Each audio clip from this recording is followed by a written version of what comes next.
Hi everyone, I'm Einat and this is Quarantine Yoga. Today we're going to focus on some of the muscles that might be getting a little bit tight or feeling a little bit sore after working in a new workstation or working from home. So we're going to focus on neck and shoulders, hip flexors, maybe our calves, and then we're going to end with some relaxation. If you have any things that you would really like to focus on, please send them through and I'll incorporate that into next week. So let's just take a moment, either I'm in a kneeling position, but either kneeling or sitting in a cross-legged position, whatever's comfortable for you. Resting your hands on your knees, closing your eyes, and just taking 5 long breaths to connect breath, body, mind.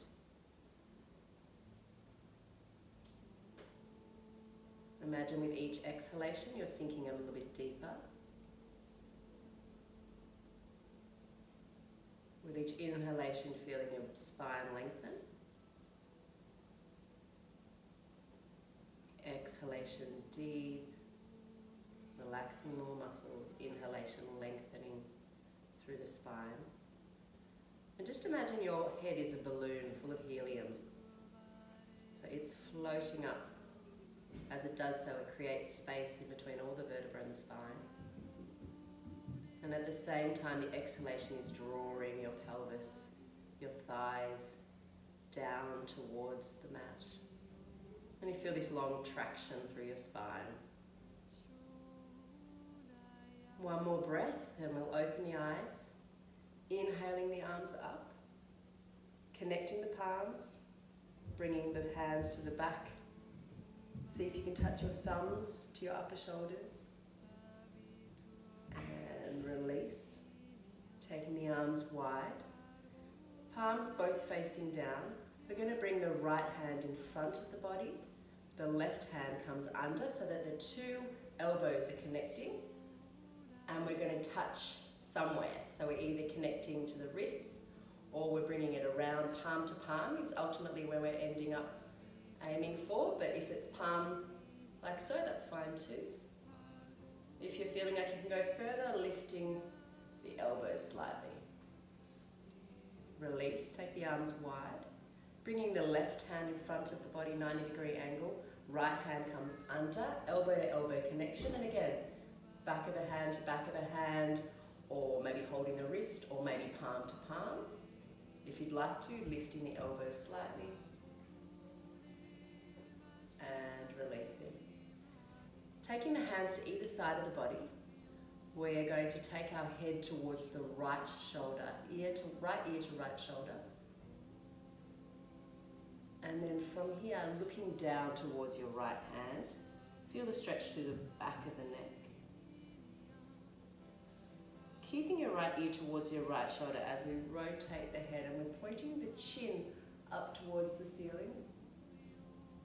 Sometimes it's nice to open your mouth and then close it at the top, and you'll feel the extra stretch through the front of the neck.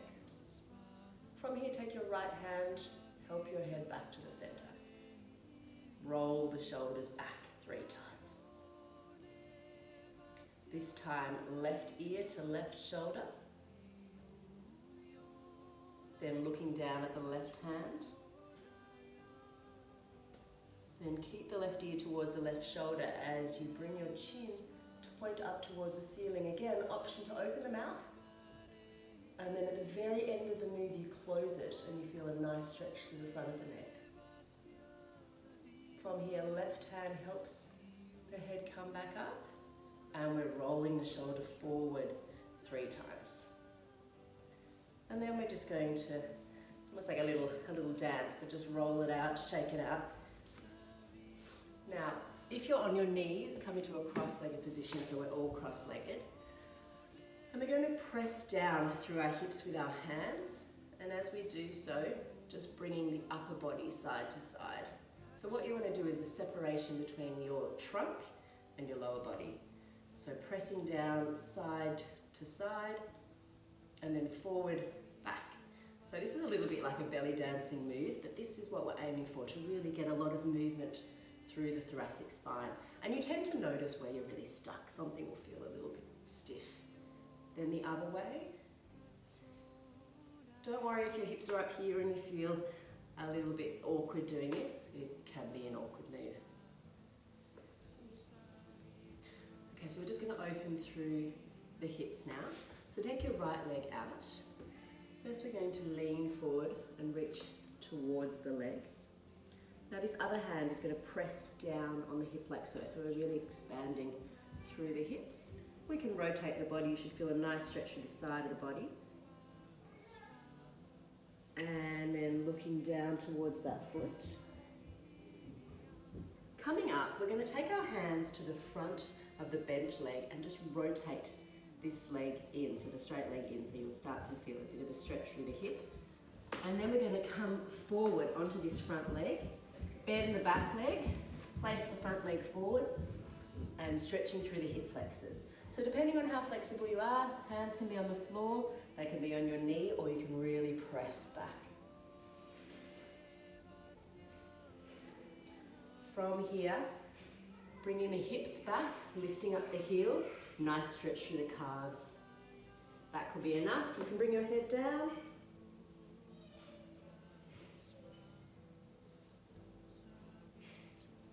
And then coming forward, sitting down. And then we're going to repeat on the other side. So left leg out this time, or if you do the other leg, then whichever leg it is now. Reaching towards that straight leg.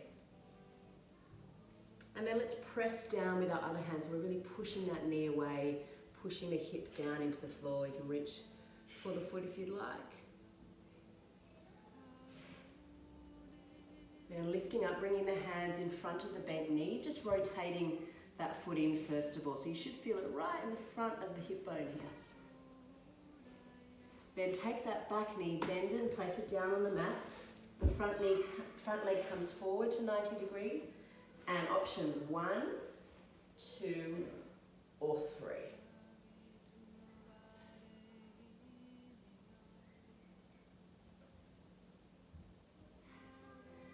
Then bringing the hips back as we lift the foot up, so toes are off the mat. I'm just holding here, or you can bring your head down.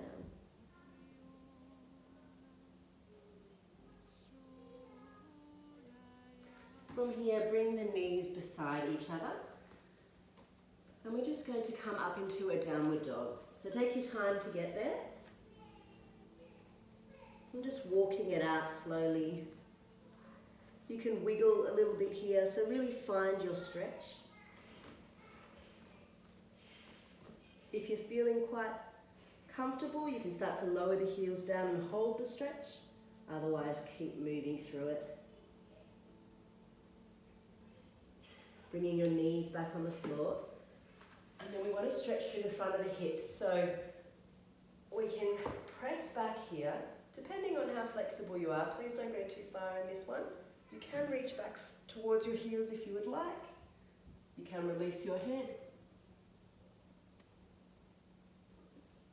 Or you can just stay here, getting a stretch through the front of the hips. Then lowering your bottom down towards your heels. Bringing your head towards the floor. Extending the arms forward, a really strong stretch through the sides of the shoulders. From here, bring your weight forward, downward dog.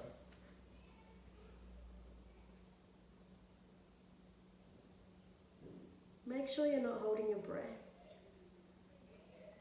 And then releasing the knees down. One more time here. So again, options to just place your hands on your hips and lean forward slightly. That might be enough. If you'd like to, you can bring one hand down, then come back up and go the other way, or both hands.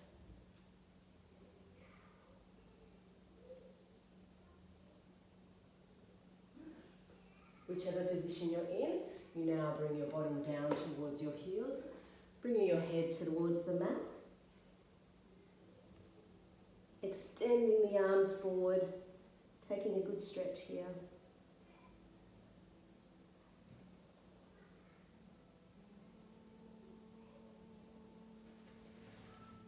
Last time into downward dog.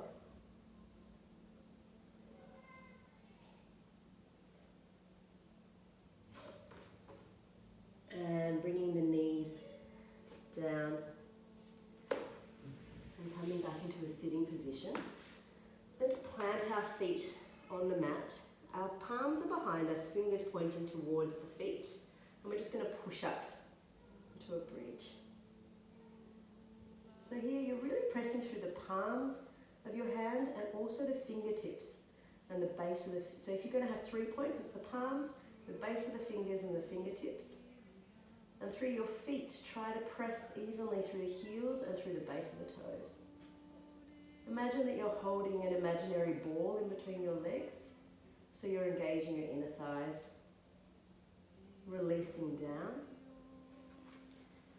And then we're going to bring your heels and toes together, releasing out through your hips. And then let's just take one leg forward. Now, if you want to keep your knee bent, there's 2 different stretches here. So if you keep your knee bent, you can push out against your hands and really feel the stretch through your shoulder blades. So let's start with that. And then from here, you can start to straighten through the knee and you'll feel the stretch through the leg. Yours might look like this. Doesn't matter, whatever you can do. So from here, you're going to take your other hand and cross it across the foot like so. You can use your other hand here for support behind you as you take your foot across the body here. And you can bend and straighten your knee here a little bit. And then releasing down. Let's take the other foot. So again, you're getting what's called a pistol grip. So the 2 fingers here come around the big toe, drawing the knee in towards your armpit. And then from here, really pushing your foot against your fingers as you round your back. You'll start to feel a stretch all through the upper back. Then starting to straighten through the knee. And again, as far as it's comfortable for you, to still keep that contact here at the fingers, at the toes. So if it's like this, no problems.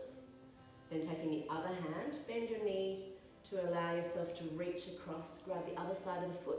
This hand comes down and reaching across the body. It's nice to just bend and straighten here a little bit because this can start to stretch the nerves a little bit. So we just want to put that stretch on and off a little bit. If at any point anything doesn't feel right, please listen to your body rather than my words and just take a break from whatever we're doing. Alright, and then just coming back into a seated position, we're going to roll over back onto our knees and just take a moment in extended child's pose here. So try to get your bottom down nice and low on your heels, stretching your fingers out towards the front of the mat. Rest your head. And imagine that as you're resting your head, all your thoughts are dripping out through your head into the mat, into the ground beneath it. So as you have a big breath in, expanding through the rib cage, through the abdominals. And as you breathe out, allowing any thoughts, stresses to release out into the mat, into the ground.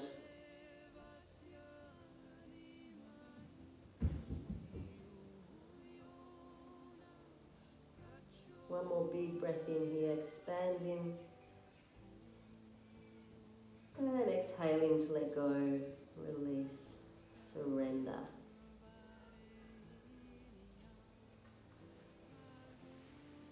And then taking your time to find your way onto your back for Shavasana.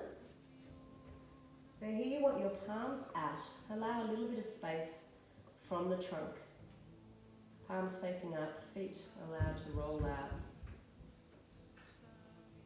And just taking your time in this position. I suggest 10 breaths if you have the time, but as much as or as little as you need. And I hope you enjoy the rest of your day. Thank you.